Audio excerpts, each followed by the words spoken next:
एक बेटा मुंबई में और दूसरा बेटा विदेश में रहता था, लेकिन सिमरन जी अपने पुश्तैनी घर में ही रहा करती थी क्योंकि उस घर में उनकी पुरानी यादें थी, उनके पति की यादें, उनके बच्चों की यादें। यह घर उनका आगरा में बना हुआ था। उस घर में वह अकेली ही रहती थी क्योंकि बेटी की भी शादी हो चुकी थी। वह भी अपने पति के साथ ही रहती थी, लेकिन हाँ, वह कभी कभी उनसे मिलने आ जाया करती थी। लेकिन बेटे से तो इतना भी नहीं होता था कि वह अपनी माँ का हाल चाल ही जान ले। एक दिन अचानक बेटे की चिट्ठी आई। उस चिट्ठी को देखकर सिमरन जी खुश हो गईं, लेकिन जैसे ही उस चिट्ठी को खोला तो उसके अंदर जो लिखा था उसे पढ़कर उनके होश ही उड़ गए। दोपहर का खाना खाकर सिमरन जी कुछ देर आराम करने के लिए लेटी ही थी कि डोर बेल की आवाज़ सुनकर उनको फिर से उठना पड़ा। दरवाज़ा खोला तो देखा कि पोस्टमैन चिट्ठी लिए खड़ा था। चिट्ठी लेकर अंदर आई। पहले तो वह सारी चिट्ठियाँ अपने पलंग के पास रखी, टेबल पर रखकर फिर से सोने की कोशिश करने लगी। पर एक बार नींद में खलन पड़ने के बाद वापस नींद आना इतना आसान नहीं था। वह उठकर बैठ गई। पास रखी चिट्ठी उठाकर देखी तो उसमें दो पत्र नजर आए। एक लिफाफे पर उनका पता लिखा हुआ था। कोने में प्रेषक के नाम पर रोहित का नाम देखकर उन्हें बहुत हैरानी हुई। रोहित के मुंबई जाने के बाद आज पहली बार उसकी चिट्ठी मिली थी। चिट्ठी लिखना तो दूर, वह तो कभी फ़ोन पर भी अपनी माँ के हालचाल तक नहीं पूछता था। इतने समय बाद बेटे को माँ की याद कैसे आई, इसी उत्सुकता के कारण उन्होंने झटपट अपने बेटे रोहित की चिट्ठी खोली।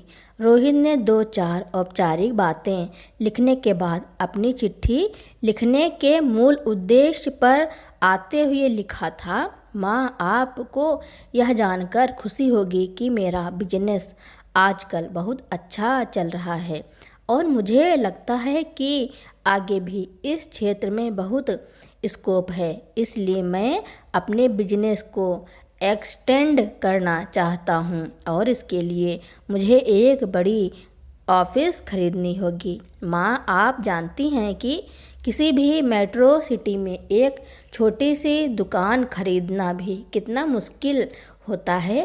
हालांकि मेरी कमाई अच्छी है, पर मैं अपने बिजनेस के मुनाफे को तो अपना बिजनेस बढ़ाने में लगा देता हूँ। अब मुझे ऑफिस खरीदने के लिए रुपए का इंतज़ाम करना पड़ेगा।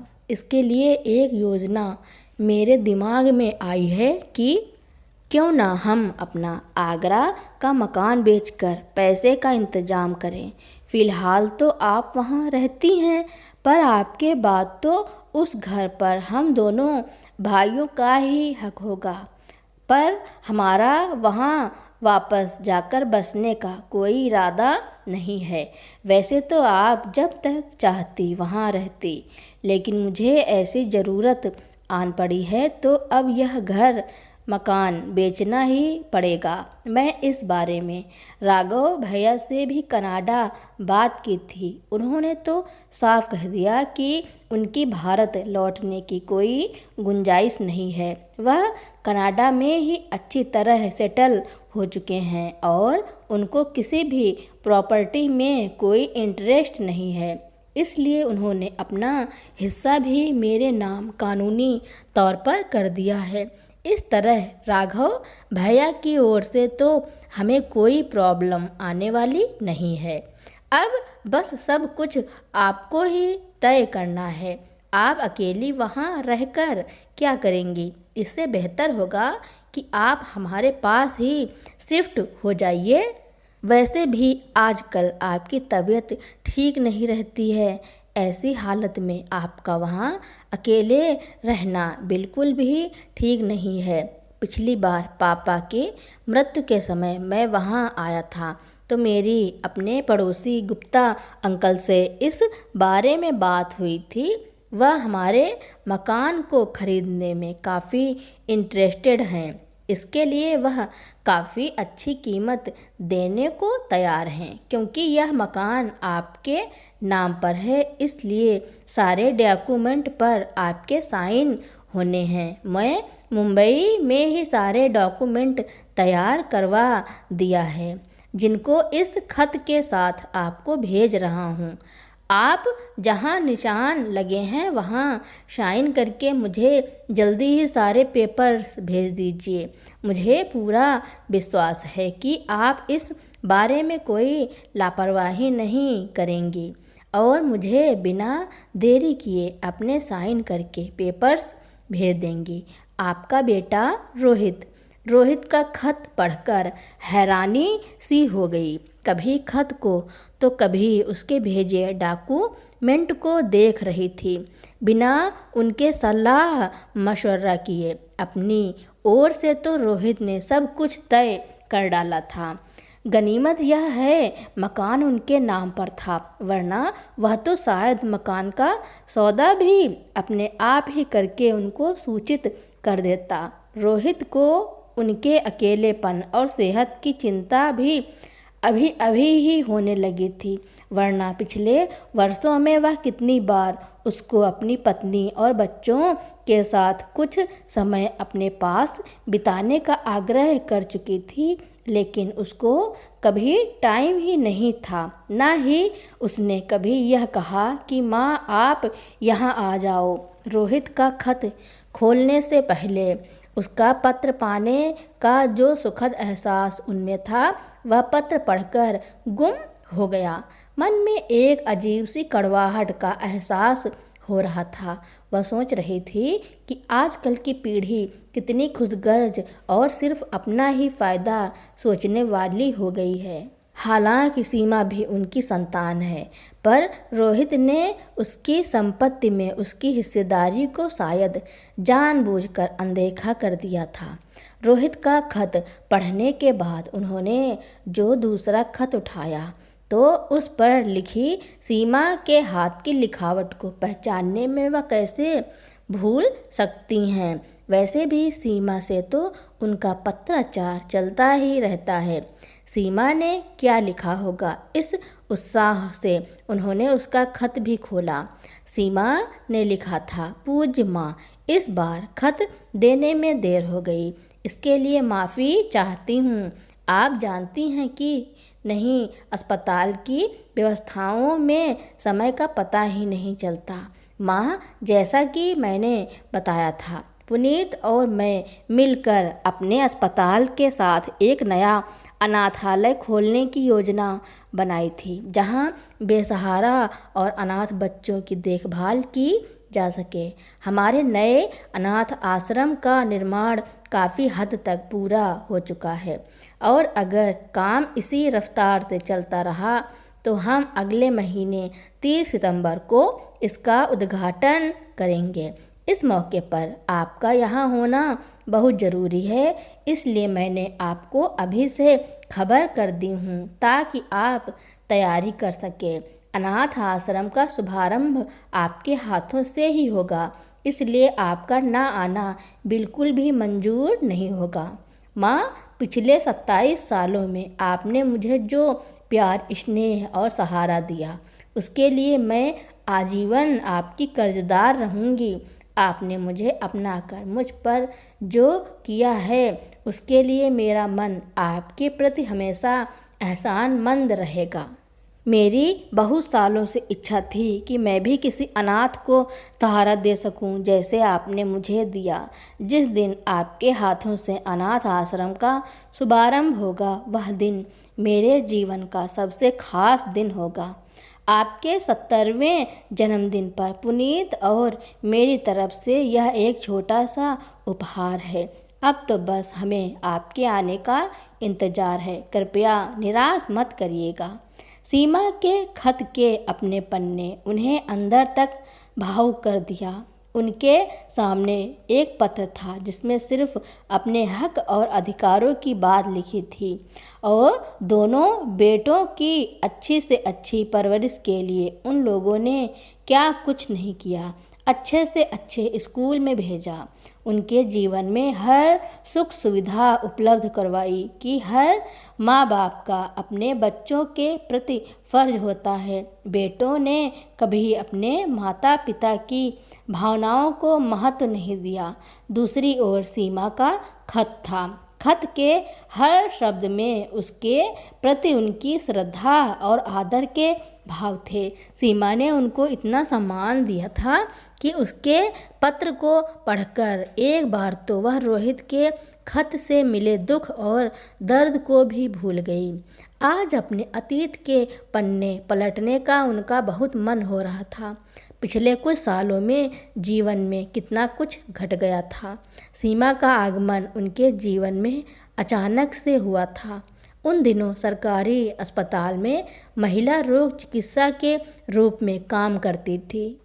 उन्हीं 2 दिनों में किरण से उनका फिर से मिलना हुआ। बचपन में किरण और वह एक ही मोहल्ले में रहने के कारण एक दूसरे को जानती थी। किरण उनसे उम्र में 5-6 साल छोटी होने के कारण उनसे उनकी दोस्ती तो नहीं थी, फिर भी दोनों परिवारों के बीच अच्छे रिश्ते थे। भानु प्रताप जी से शादी होने के बाद सिमरन तो आगरा आ गई। बाद में किरण की शादी कहाँ हुई उन्हें पता ही नहीं चल पाया। उन दिन कई सालों बाद अचानक एक मरीज के रूप में किरण जब उनके पास आई तो एक बार तो वह उसे पहचान ही नहीं पाई। वह सुंदर नाजुक सी लड़की पिछले 15 सालों में कितना बदल गई। किरण ने भी शायद उम्मीद नहीं की थी कि उसकी जांच करने वाली डॉक्टर उसकी परिचित ही निकलेगी। कुछ पल के लिए दोनों ही एक दूसरे को पहचानने की कोशिश करती रहीं। बाद में किरण से बात करने के बाद उन्हें सब कुछ याद आ गया। उस समय किरण को 5वां महीना चल रहा था। वह बहुत कमज़ोर और एनीमिक लग रही थी।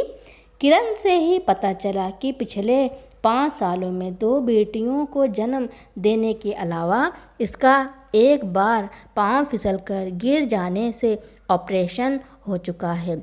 इतने कम अंतराल में वह एक बार फिर से प्रेग्नेंट हो गई थी। किरण के चेहरे की घबराहट देखकर उन्होंने जब उसकी परेशानी का कारण पूछा तो उसने बताया कि 2 बेटियों को जन्म देने के कारण उसके पति और सास उस पर बहुत जुल्म ढा रहे हैं। इस बार तो उन्होंने साफ कह दिया था कि अगर उसने फिर से बेटी को जन्म दिया तो वे लोग उसको घर से ही निकाल देंगे। किरण की दर्द भरी दास्तान को सुनकर वह सोच में डूब गई थी। किरण बार बार उनसे विनती कर रही थी कि वह उसका गर्भपात कर दे ताकि अगर उसके गर्भ में इस बार भी लड़की हुई तो उसकी सास और पति उसे कतई माफ़ नहीं करेंगे। किरण की बात सुनकर वह गंभीर हो गई, पर उसकी जांच करने से पहले वह कुछ भी नहीं कह सकती थी। उन्होंने किरण का अच्छी तरह जांच करने के बाद उसे साफ कह दिया था कि उसका 20 सप्ताह का गर्भ होने के कारण उसकी इस सब हालत में गर्भपात करना उसके लिए जानलेवा हो सकता है। उन दिनों सोनोग्राफी का भी कोई खास प्रचलन नहीं था, इससे उसकी अंदरूनी हालत की जांच हो पाती। सिमरन जी ने किरण को समझाना चाहा कि अगर उसके पति और सास उस पर बेटा पैदा करने के लिए मानसिक रूप से इतना दबाव डाल रहे हैं तो वह लास्ट बार एक चांस और ले ले। हो सकता है इस बार उसके बेटा हो। पहले तो किरण पर उनकी बातों का खास असर नहीं हुआ।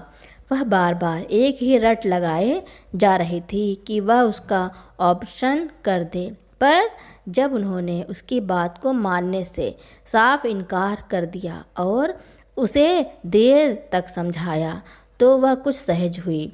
उन्होंने उसे यह भी कहा कि कोई तकलीफ़ हो तो वह बेझिझक उसके पास आ जाए। उन्होंने अपने पास से किरण को ज़रूरी दवाइयाँ और टॉनिक भी दिया और उसे समझाया कि वह अपने खान पान का खास ध्यान रखे।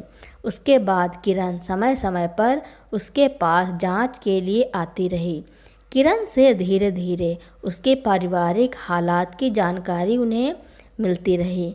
किरण ने बताया कि उसके पति घर में अकेले कमाने वाले हैं। उन पर अपनी माँ और 2 कुमारी बहनों की पहले से ही जिम्मेदारी थी। जब उसके भी 2 बेटियां हो गईं तो उसकी सास और पति बहुत बौखला गए थे। अपनी सारी कुंठा और नाराज़गी वह उस पर निकालते रहते थे। यही वजह थी कि जैसे तैसे डिलीवरी का समय नज़दीक आ रहा था, किरण के मन में डर और शंकाएं बढ़ती जा रही थी। किरण की हालत को देखते हुए उसका ऑपरेशन होना था। किरण की घबराहट बहुत बढ़ गई। ऑपरेशन टेबल पर भी किरण उनका हाथ पकड़कर बार बार विनती कर रही थी कि दीदी, अगर ऑपरेशन के दौरान मेरी मौत हो जाए और इस बार भी अगर मुझे बेटी ही पैदा हो तो आप कृपया मेरे घर वालों को मेरी बच्ची मत देना। मैं नहीं चाहती कि मेरी पहली 2 बेटियों की तरह इसको भी जन्म लेते ही अपमान और उपेक्षा झेलनी पड़े। आपके पास तो ऐसे बहुत से निसंतान दंपति आते होंगे जिनके अपने बच्चे न होने के कारण वह दूसरों के बच्चे को गोद लेना चाहते हैं। आप कृपया ऐसे ही ज़रूरतमंद दंपति को मेरी बच्ची सौंप देना, जहां उसके आने का स्वागत किया जाएगा। कहते कहते किरण रो पड़ती है। किरण की बातों को सुनकर उसकी भी आंखें भर आईं। उन्होंने उसे आश्वस्त किया कि किरण, तुम किसी भी तरह का तनाव इस समय मत रखो। वैसे तो मुझे विश्वास है कि तुम्हें कुछ नहीं होगा, फिर भी मैं तुमसे वादा करती हूँ कि अगर तुम्हारी बेटी होगी तो उसकी हर तरह से मैं सुरक्षा करूँगी, और जब तक उसे अपनाने के लिए कोई अच्छा परिवार नहीं मिलेगा तब तक तुम्हारी बेटी को खुद मैं अपने पास रखूँगी। उनके आश्वासन मिलने के बाद किरण बहुत निश्चिंत हो गई थी। वह बोली, दीदी, मैं जीवन भर सुकून से नहीं जी पाई, पर आज आपकी बात सुनकर शांति से मर जरूर सकूंगी। उसके बाद एनेस्थीसिया के प्रभाव के कारण उसकी आंखें बंद हो गई। ऑपरेशन के दौरान अचानक उसका ब्लड प्रेशर बहुत बढ़ जाने की वजह से उसकी हालत गंभीर हो गई थी। हर संभव कोशिश करने पर भी वह उसको तो बचा नहीं पाई। हाँ, उसकी बेटी जरूर सही सलामत पैदा हो गई थी। ऑपरेशन थिएटर से वह बहुत दुखी मन से जब बाहर निकली तो किरण की सास ने किरण की सेहत के बारे में पूछने के बजाय पहला प्रश्न यह किया, क्यों डॉक्टर, इस बार तो मेरे पोता ही हुआ है ना? इन्होंने इनकार करते हुए जब उन्हें किरण की मौत और उसकी बेटी पैदा होने की खबर दी तो वह अपना सिर पीटते हुए बोली, हे भगवान, हमारी तो किस्मत ही फूट गई है। मेरे बेटे का क्या होगा? इस महंगाई के ज़माने में वह कैसे अपनी 2 बहनों और 3 बेटियों का बोझ उठा पाएगा? फिर किरण को कोसते हुए बोली, वह मनहूस खुद तो चली गई, पर जाते जाते यह नई मुसीबत हमारे गले बांध गई। अच्छा होता भगवान उसके साथ साथ इसे भी उठा लेता। किरण का पति चुपचाप खड़ा अपनी माँ की सारी बातें सुनता रहा। उसमें तो इतनी हिम्मत भी नहीं थी कि वह अपनी माँ की कड़वी बातों को रोक पाए, बल्कि उसके चेहरे के भाव से तो यही लग रहा था कि वह अपनी माँ की बात से सहमत ही था। उसको देखकर लग रहा था कि उसकी अपनी पत्नी की मौत का भी कोई खास दुख नहीं हुआ था। उन दोनों के रवैये को देखकर उन्हें विश्वास हो गया कि किरण ने ठीक ही कहा था कि उसकी सास और पति कितने निर्दयी हैं।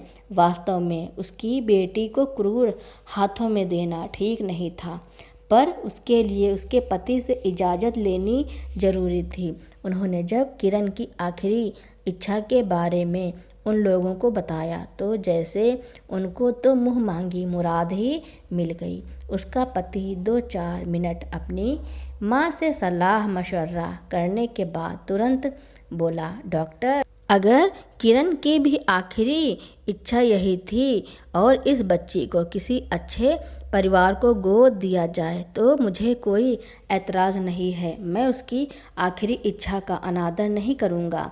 बस यही समझकर संतोष कर लूँगा कि किरण के साथ बच्ची भी जन्म लेते ही हमसे बिछड़ गई। मैं तो पहले से अपनी 2 बहनों और 2 बेटियों की जिम्मेदारियां उठाते उठाते परेशान हो गया हूँ।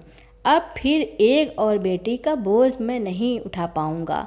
इससे तो बेहतर होगा कि इसे किसी अच्छे परिवार के हाथों में सौंप दिया जाए ताकि इसका भविष्य तो संवर सके। किरण के पति की बात सुनकर वह गंभीर हो गई थी। हालांकि जानबूझकर अपनी संतान को त्यागने का फैसला गलत जरूर था, पर उसके घर के हालातों को जानने के बाद वह उसके पति के प्रति कुछ नरम जरूर हो गई थी। किरण के पति से उस बच्ची के सारे रिश्ते खत्म करने की कानूनी औपचारिकता को पूरा करने के बाद उन्होंने उन लोगों को अस्पताल से जाने की इजाज़त दे दी। किरण की बच्ची देखने में बहुत ही प्यारी और सुंदर थी, पर पूरा पोषण न मिलने के कारण बहुत कमज़ोर थी। इसलिए कुछ समय उसे नर्सरी में रखने का तय किया गया कि उसकी ठीक से देखभाल हो जाए। घर आने पर भी उसका मन किसी काम में नहीं लग पाया।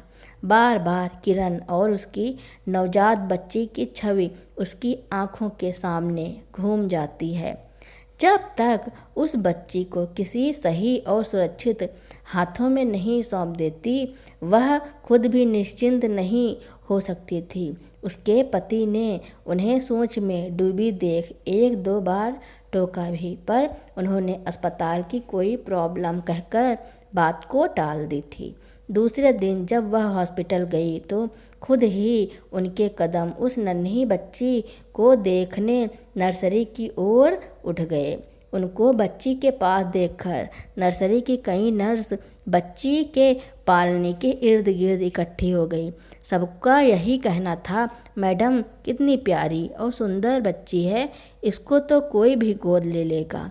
इस समय बच्ची रोने लगी। उसको रोते देखकर अचानक उनका दिल उमड़ पड़ा। उन्होंने तुरंत से उसको गोद में लेकर अपने सीने से लगा लिया। उस नन्ही जान को भी शायद उसके हृदय से लगकर माँ के स्पर्श की नरमी का एहसास हुआ। तभी उसकी गोद में जाते ही एकदम चुप हो गई थी। बस उसी पल उन्होंने मन में एक फैसला ले लिया कि वह उस बच्ची को किसी गैर को न सौंपकर खुद अपनाएगी। अब से वह 2 बेटों के साथ साथ एक बेटी की माँ बन गई थी। यह एहसास उन्हें अंदर तक सुकून पहुँचा गया। अपने पहले बेटे के पैदा होने के बाद उन्होंने ईश्वर से बहुत मन्नत मांगी थी कि अगली बार उन्हें एक बेटी जरूर मिले।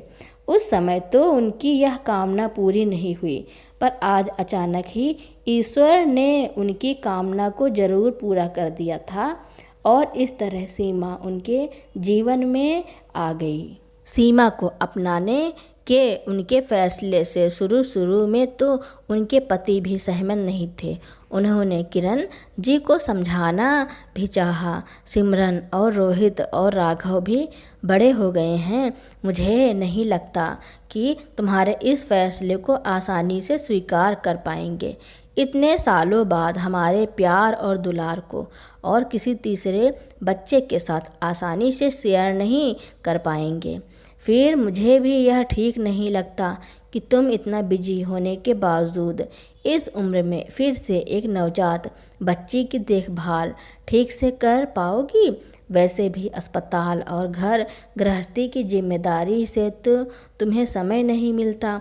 ऐसे में इस बच्ची को अपनाने का तुम्हारा फैसला मुझे तो समझदारी भरा नहीं लगता है। उन्होंने अपने पति से जब सीमा की हालात और अपनी इच्छा के बारे में देर तक बातचीत की तो आखिरकार उन्हें भी झुकना ही पड़ा। अपने पति को तो उन्होंने किसी तरह मना लिया था, पर उनके बेटे रोहित और राघव इस बारे में क्या कहेंगे। इस दुविधा में वह कई दिनों तक सोचती रही। दोनों बच्चे उस समय अपने मामा जी के यहाँ छुट्टियाँ मनाने गए हुए थे। वह अपने बेटों के आने का इंतज़ार करने लगी।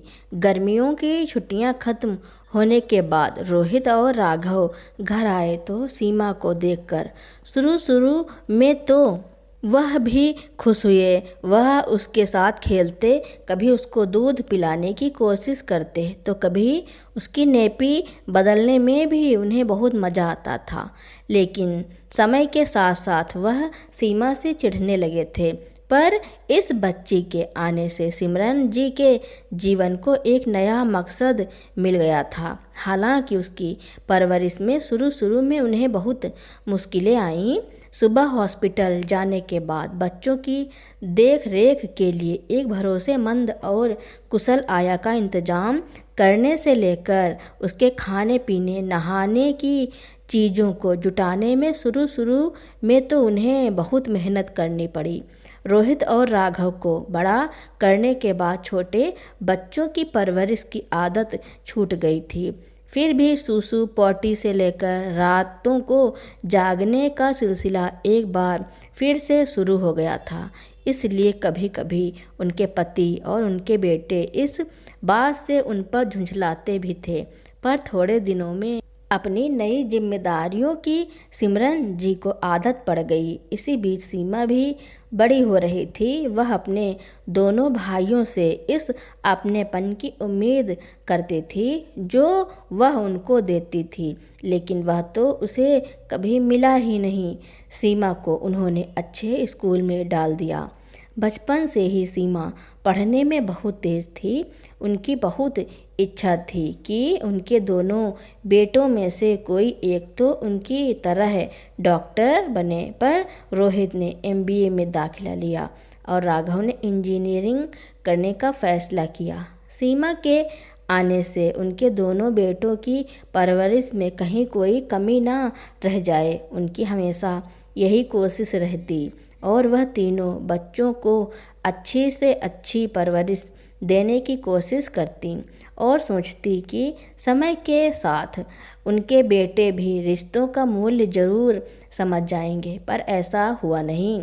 MBA करने के बाद राघव को किसी मल्टीनेशनल कंपनी में बहुत अच्छी नौकरी मिल गई। कुछ समय दिल्ली में रहने के बाद वह कनाडा चला गया। एक बार विदेश जाने के बाद वह वहीं का होकर रह गया। वहीं उसने अपनी पसंद की किसी लड़की से शादी भी कर ली। शादी करने के बाद उन लोगों को अपनी शादी की फ़ोटो भेजकर अपने फैसले की सूचना दी थी। रोहित ने भी इंजीनियरिंग करने के बाद मुंबई में ही कुछ समय किसी बड़ी कंपनी में ट्रेनिंग ली और फिर अपनी फैक्ट्री लगा ली। उसने भी मुंबई में ही अपनी पसंद की लड़की से शादी करके वहीं रहने का फैसला कर लिया था। सीमा ने मेडिकल में दाखिला लेकर उनकी इच्छा को पूरी करने का फैसला किया। उन्हीं दिनों अचानक भानु प्रताप जी को हार्ट अटैक आया। उन्हें तुरंत अस्पताल में भर्ती करना पड़ा। दोनों बेटे को कनाडा और मुंबई में सूचना भेज दी गई। राघव ने तो किसी ज़रूरी काम में बिजी होने के कारण आने से मना कर दिया। रोहित ऑपरेशन के समय ज़रूर आ गया था, पर वह भी 2-3 दिन रहने के बाद ज़रूरी काम आ जाने से वापस मुंबई चला गया। उन दिनों सीमा ने जी जान एक कर दिया था। डॉक्टर को बुलाने, दवाइयों का इंतजाम करने के साथ उन्हें भी हिम्मत बनाने की कोशिश में ही वह निरंतर लगी रहती थी। भानु प्रताप जी कुछ दिन हॉस्पिटल में एडमिट थे। काफ़ी इलाज भी चला, लेकिन उन्हें बचाया नहीं जा सका। सीमा की सेवा ने सिमरन के पति का मन भी जीत लिया था। उन्होंने अपने अंतिम समय में सिमरन जी का हाथ थामे हुए कहा, सिमरन, सीमा ने मेरी जो सेवा की है वह मेरे बेटे भी नहीं कर पाए। राघव के लिए तो अपने मरते हुए बाप से भी ज़्यादा ज़रूरी उसका काम था। रोहित औपचारिकता निभाते हुए आया तो काम का बहाना बनाकर 2-3 दिनों में ही वापस चला गया। कभी कभी मुझे यह सोचकर ही बहुत घबराहट होती है कि अगर सीमा हमारे पास नहीं होती तो हमारी क्या हालत होती। अब जाते जाते मैं इस बात से तो निश्चिंत हूँ कि भले ही हमारे बेटों के पास हमारे लिए समय नहीं है, पर हमारी बेटी तो सुख दुख में हमेशा हमारे साथ रहेगी। वास्तव में सीमा को अपनाने का तुम्हारा फैसला बिल्कुल सही था। भानु प्रताप जी की बातें सुनकर पास खड़ी सीमा की आंखें भी भर आईं, पर उसे इस बात का बहुत संतोष था कि अपने अंतिम दिनों में पापा ने भी उसे अपना लिया था। भानु प्रताप जी के जाने के बाद उनके जीवन में बहुत खालीपन आ गया था। शारीरिक कमजोरी, मन में दुख और अवसाद ने उन्हें अंदर तक तोड़ दिया था। इसलिए उन्होंने अस्पताल के काम से छुट्टी ले ली। अपने जीवन के आखिरी पड़ाव पर उन्होंने समाज सेवा करने का फैसला ले लिया था। सीमा उनका बहुत ध्यान रखती थी। 2 साल बाद सीमा के डॉक्टर बनते ही उन्होंने अपनी एक डॉक्टर फ्रेंड के बेटे पुनीत से उसकी शादी कर दी। पुनीत से शादी करके वह भी मुंबई चली गई। सीमा की शादी पर उन्होंने दोनों बेटों को बुलाया भेजा, पर दोनों ने मन से उसे कभी अपनी बहन माना ही नहीं था। इसलिए उनका शादी में शामिल न होना उन्हें कोई हैरानी की बात नहीं लगी।